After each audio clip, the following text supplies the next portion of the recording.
How to change Snapchat profile picture. Hello everyone, I am Bishaka and welcome to our channel. Now let's get right into the tutorial. Firstly, go ahead and open the Snapchat application on your device and make sure you are signed in. Further, tap on your Bitmoji on the top left of your screen and here you will see your profile icon. So tap on your profile icon and you can then go ahead and select the picture that you want to choose as your new profile picture.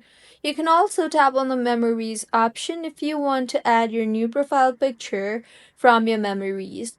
Once added, you can then go ahead and move and scale the picture if required.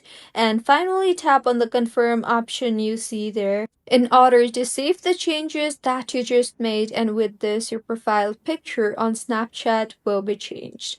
If you find this tutorial helpful, please like the video and do comment if you have any queries. Also, do subscribe to our channel for more helpful tutorials like this. See you on the next one.